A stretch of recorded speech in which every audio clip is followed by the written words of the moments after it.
Ətraf aləmə hərə bir cür baxır. Biz Azərbaycana və dünyaya yazıcı postuna baxacağıq.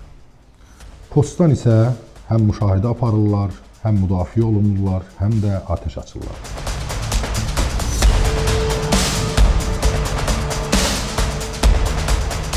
Məmurun bağ evi 15 hektar, Qələbə parkı isə 9 hektar.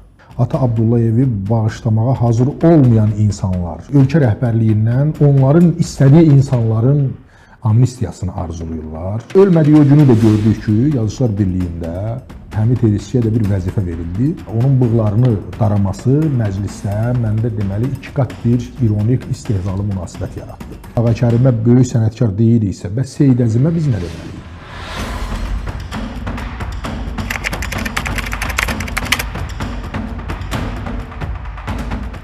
İlk olaraq həftəmizi məşğul edən çox vacib bir mövzudan başlayırıq.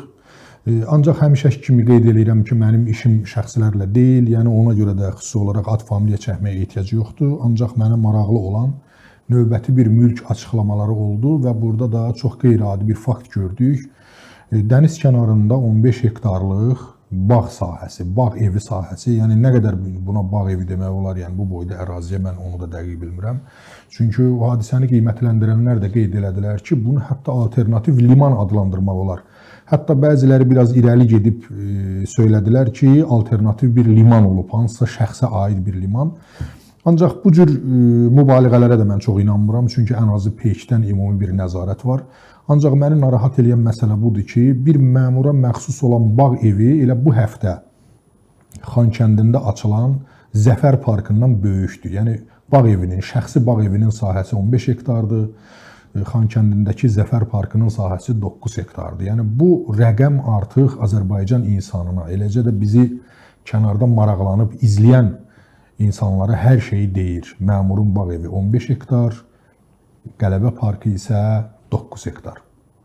Və yenə də suallar ard-arda yağa bilir. Bütün bu var dövləti, bu məmurlar, bir insan necə, nə cür, hansı şərtlər altında əldə edə bilir və buna ümumi bir nəzarət niyə yoxdur? İstər aidiyyatı qurumlardan, istər mətbuatdan, istərsə də başqa sahələrdən. Yəni, ictimaiyyətin məlumatı mı yoxdur? Yəni, dövlətin aidiyyatı qurumları bu insanlara laqeyddir, ya şəxslər, avtoritetlər arxasında bu cür məlumatlar çox əhəmiyyətsizdir. Yəni, suallar yenə də havada cavabsız olaraq qalır. Yəni, təsəvvür eləyin, Qarabağ zəfəri boyda bir hadisəni biz 9 hektarlıq parkda əbədiləşdiririk. Ancaq hansısa bir məmurun, hətta başqa mülklərini demirəm, sadəcə bu bağ evindən danışmaq orada. Neçə minarədən söhbət gedir, neçə ibadətxanadan, neçə bağdan, neçə ağaçdan, neçə tikililərdən və s. və ilaxır. Mən həmişə qeyd eləmişəm ki, Azərbaycanda kapitalizm sosial ədalətsizliklə başladı. Onsuz da kapitalizm sosial ədaləti olmayan bir cəmiyyətdir. Çünki burada istər-istəməz insanların bilik və bacarıqlarına görə onların maddi resursları da bir-birindən fərqlənir. Ancaq bu bilik bacarıqlara görə verilir. Azərbaycanda isə varlanan insanların mütləq əksəriyyəti iş adamları yox, məmurlardır. Niyə məhz məmurlar? Sualların ən böyüyü də budur və mənim bildiyim qədər məsul vəzifədə işləyən məmurların geniş bizneslə məşğul olmaq icazəsi yoxdur. Və sual doğur, bütün bu var dövlət hardandır? Yəni 15 hektarlıq alternativ liman qədər dəyərləndirə biləcək bir mülkə bir məmur necə sahib çıxa bilir? Hansı bacarıqla, hansı hünərlə? Və birdən insanın ürəyindən keçir ki, bu adamlara imkan verəsən, həbsxanada da olsa öz uğur hekayələrini yazsınlar və bütün dünyaya bu bacarığı öyrətsinlər ki, bir müddət vəzifədə işləyən kimi milyonlara sahib olmaq mümkündür. Məni bax bu maraqlandırır. Bu sualların cavabları.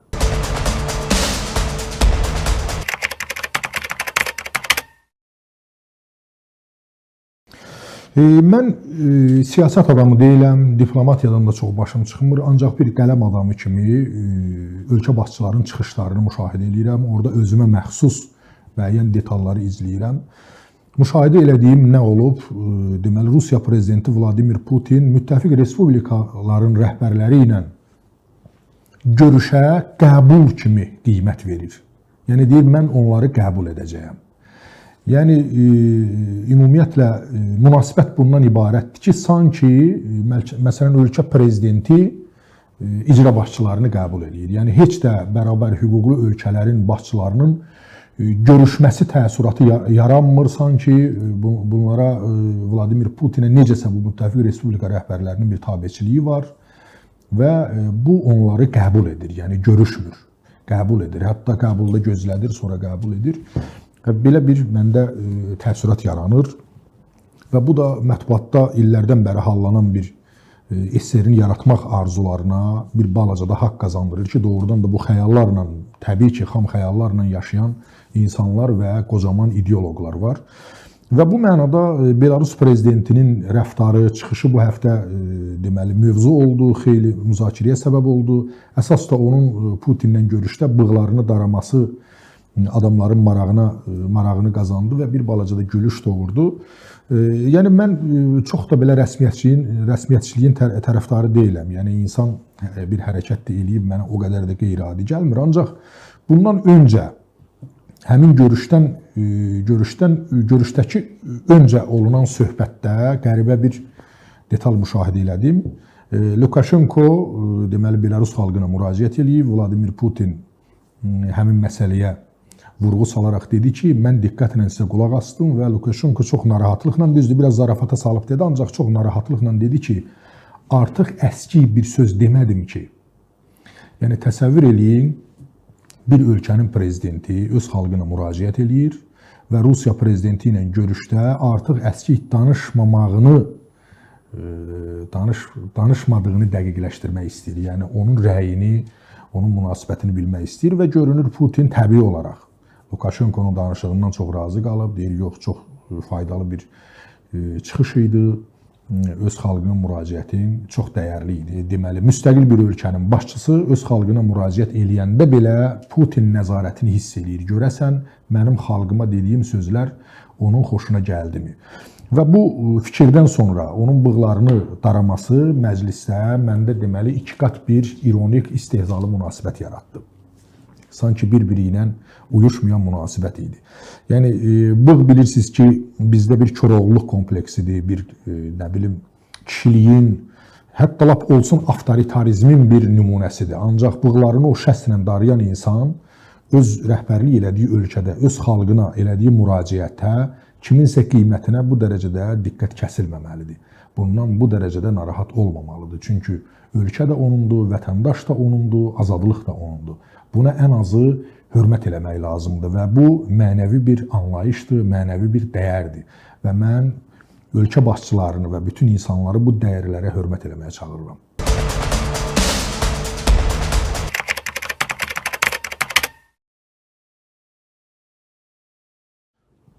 Həftə boyu bəli, amnistiya məsələsi də xeyli müzakirə olundu. Kimlər ora düşəcək, kimlərə şamil olunacaq, kimlərə olunmayacaq. Hətta Ata Abdullayevlə bağlı da mətbuatda xeyli fikirlər biz oxuduq.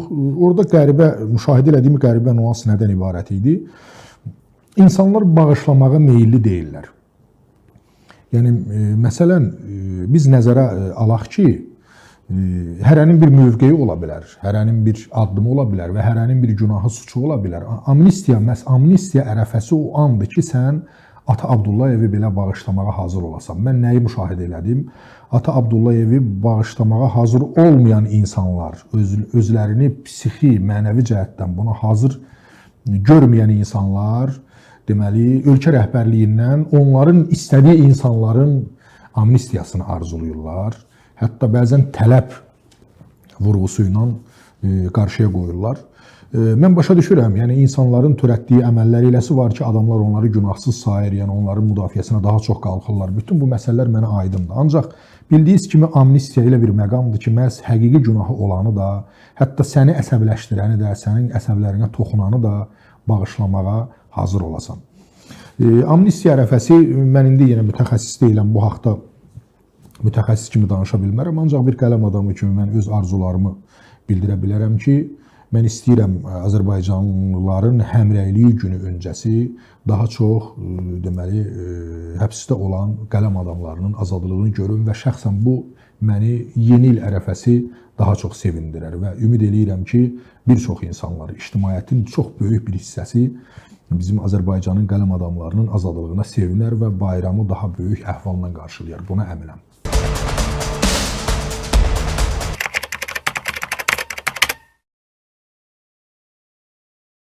Kimliyindən asılı olmayaraq dünyasını dəyişən insana, istər dini əxlaqda, istər yəni milli mentalitetdə bizdə Allah rəhmət eləsin deyirlər. Bu bir mənəvi dəyərdir. Biz bunu deməliyik. Ruhu şad olsun.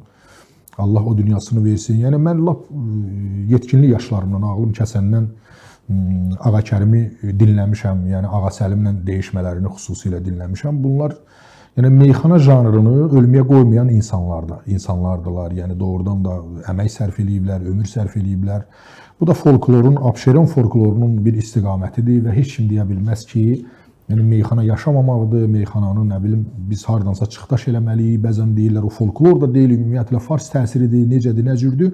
Bütün hallarda hər hansı bir mədəniyyət, subkultura olsa belə qonşu xalqların təsiri ilə formalaşa bilir. Yəni burada böyük bir qəbahət yoxdur. Yəni belə dərinə gedəndə muğam da bizə hardansa gəlib.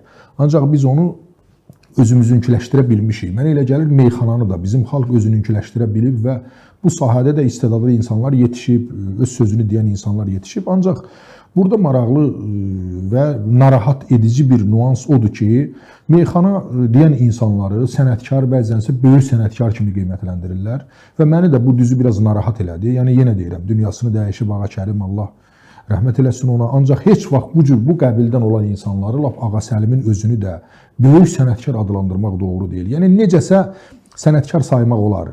Yəni meyxana bir sənət kimi əgər qəbul edən insanlar varsa, hərgah mən belə düşünmürəm, yəni meyxananı daha çox subkultura sayıram. İndi qəbul edənlər var, onlara sənətkar deyə bilər, ancaq böyük sənətkar ifadəsi əsla bu sahəyə aid deyil. Çünki meyxana özü sənətdir, sənət deyil, bu belə mübahisəlidir, nəinki böyük sənət. Yəni biz əgər Ağa Kərimə böyük sənətkar deyiriksə, bəs Seyid Əzimə biz nə deməliyik?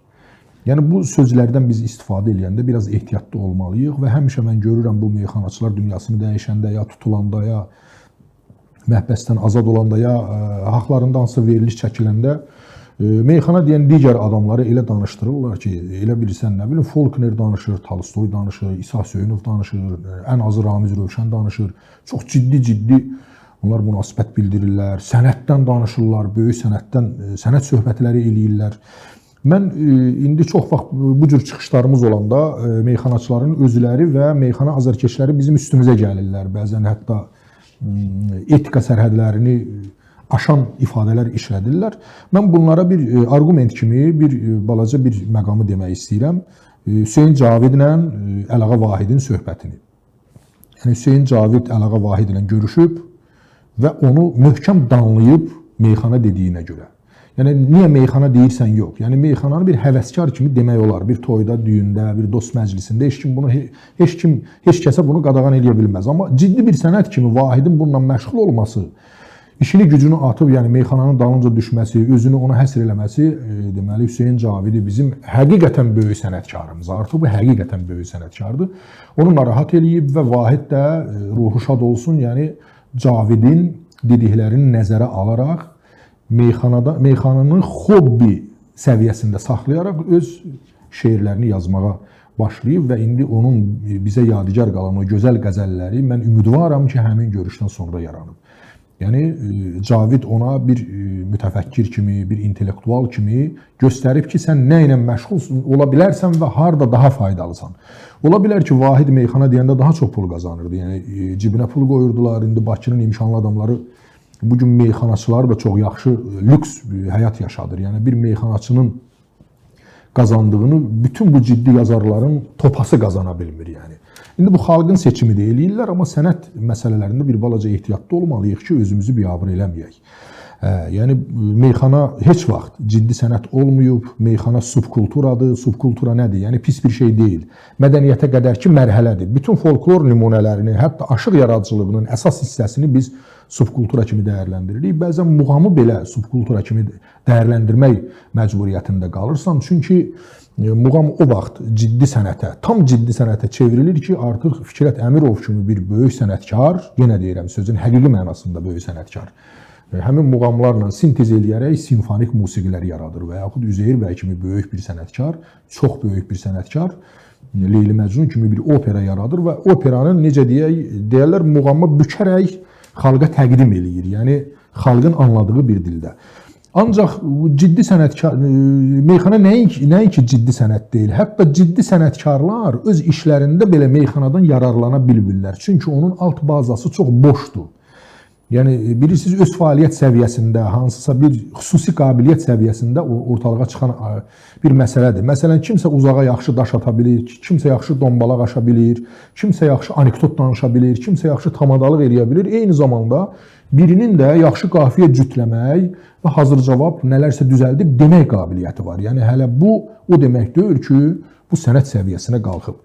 Yəni məni meyxanaçılar narahat eləmir. Məni geniş ictimaiyyətin ki, biz onlara gözümüzü dikəyik ki, bunlar ciddi kitablar oxuyacaqlar, ciddi işlər görüb cəmiyyəti bir yana aparacaqlar. Həmin böyük bir kütlənin, milyonlarla kütlənin meyxananı sənət kimi Ağa Mirzə, nə bilim Ağa Kərim, olsun Rəşad Dağlı, Vüqar Biləcəri bunları böyük sənətkar kimi qəbul eləmələridir. Yeri gəlmişkən mən Vüqar Biləcərini daha çox tərifləyirdilər ki, onun yaxşı şeirləri də var. Burada bir incə məqam var ki, yaxşı bir şair, ədəbiyyatın nə olduğunu ciddi anlayan bir şair heç vaxt ömrünü meyxanaya həsr eləməz. Heç vaxt. Mümkün olan bir şey deyil ki, sənətin, ədəbiyyatın, əsl şeirin nə olduğunu bilən adam bütün həyatını meyxanaya həsr eləsin. O çətinlikdə yaşaya bilər, lap ac qala bilər, yenə onu eləməz. Çünki ciddi şeirlə meyxana arasında məsafə yox, uçurumlar var. Və mən bu vəsilədən çıxış eləyib, rəhmətli, yenə deyirəm, Allah rəhmət eləsin ölənlərin hamısına, mənim onların şəxsiyyətinə heç bir sözüm yoxdur, hamısına da hörmətim var. İnsan kimi ola bilsin, hamımızdan gözəl insanlardır, buna söz yoxdur. Ancaq Vüqar Biləcərinin yazdıqlarını mən şeir kimi gözdən keçirdim və xəyal qırıqlığına uğramadım, çünki ciddi bir şey də gözləmirdim. Və bugün akademik münasibətin bu adamların yaradıcılığına olmaması, yəni onları qiymətləndirməməsinin səbəbi də budur. Yəni bunlar bəzən elə bir hesab edirlər ki, underground ömür sürürlər, yəni filan buna görə məsələn akademik tənqidin diqqətini çəkmirlər, belə deyil. Yəni Azərbaycanda çox ciddi etiraz edən insanlar olub, hətta deməli siyasi cəhətdən çox risklərə edən insanlar olub ki, onların yaradıcılığı, açıq tənqidlər edən insanlar olub ki, onların yaradıcılığı göz qabağındadır. Məsələn Çingiz Hüseynov. Yəni tənqid eləmədiyi adam yox idi, özü də sərt şəkildə, amma Çingiz Hüseynovdur. Yəni bu akademik tənqidin diqqətini heç vaxt yayınmayıb və həmişə onu yüksək qiymətləndiriblər. Deməyim nədir? Biz mədəniyyətin nə olduğunu bilməliyik, subkulturanın, mədəniyyətə qədərki mərhələnin nə olduğunu bilməliyik, adamların yerini dəqiq təyin eləməliyik. Mən demirəm meyxanaya qulaq asmaq olmaz. Mən deyirəm ki, meyxananı qaldırıb ciddi sənət rəfinə qoymaq olmaz. Yəni biz yanılırıq bundan. Və biz ciddi sənəti öyrənməyimizə bu mane olur. Böyük bir kütlə gedir bunun dalınca və onu sənət hesab edir. Böyük bir yanlışdır bu. Azərbaycanda oxucu kütləsinin formalaşmamasının ən ciddi səbəblərindən biri də meyxanadır. Bunu ciddi yadda saxlamaq lazımdır. Meyxananın meyxana yeri var. Biz onun yerini göstəririk, məqamını göstəririk. Onu nə inkar eləyirik, nə danırıq, nə də ona qarşı hər hansı bir həqarət eləyirik. Sadəcə deyirik ki, sən meyxanasan, yerin buradadır, boyundan yuxarı qalxmamalısan. Mənim yadımdadır, mərhum bəstəkarımız Vasif Adıgözəlovdan soruşdular, Azərbaycan musiqisi niyə bu günə düşüb? Dedi ki, Azərbaycan musiqisinin ən böyük problemi toyxana repertuarı ilə səhnənin qarışıq düşməsidir. Bu çox dəqiq bir təsbitdir və ədəbiyyata da aiddir. Yəni, sənətin tamada səviyyəsi ki, meyxana da təxminən həmin səviyyədədir, onu biz şairliklə, ciddi ədəbiyyatla heç vaxt qarışdırmamalıyıq.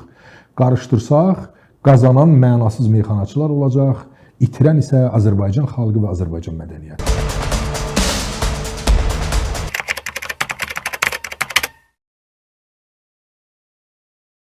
Bəli, yeni il ərəfəsində heç vaxt ciddi dəyişikliklər görmədiyimiz Yazıçılar Birliyində demək olar ki, ciddi bir dəyişiklik oldu. Mən bunu niyə ciddi dəyişiklik adlandırıram? Çünki bizim verilişimizdə də bundan bəhs eləmişdik.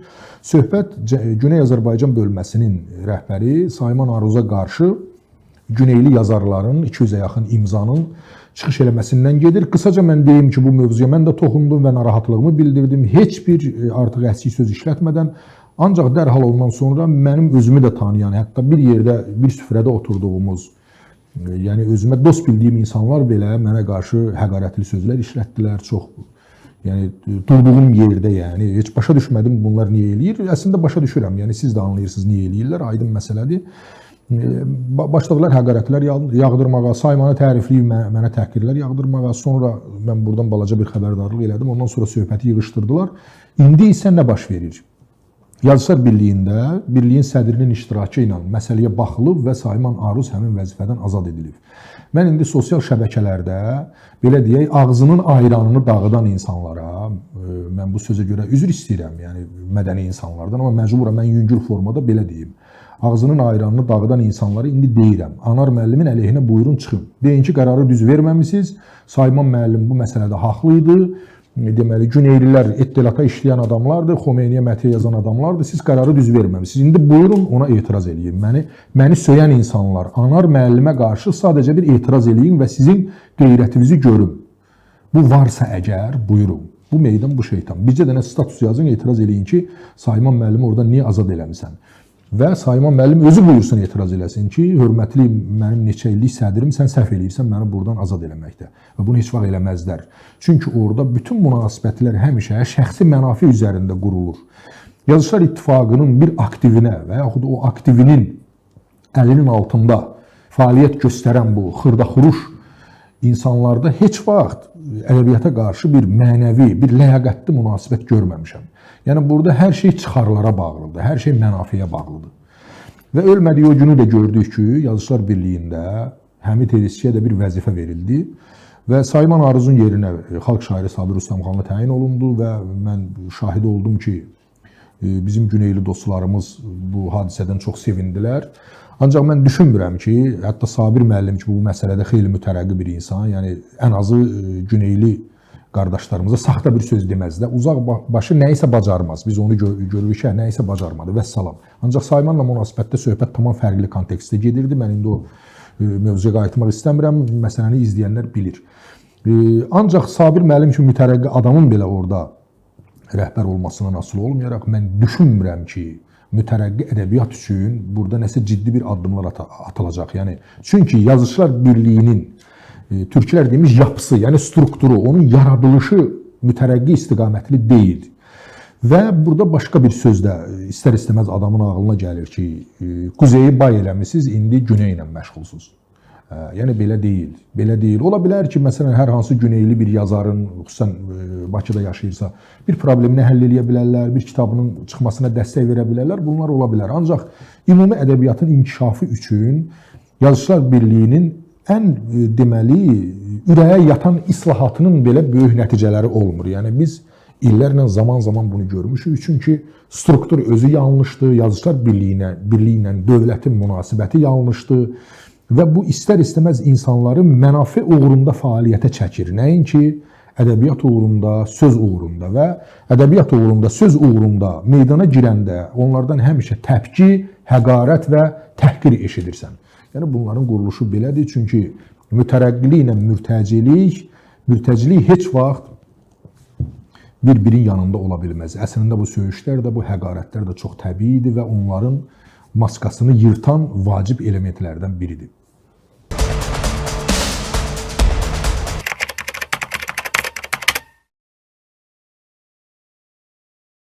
...2026 ilə bağlı ən möhtəşəm sözü İtaliyanın baş naziri xanım Giorgia Meloni'dən eşitdim.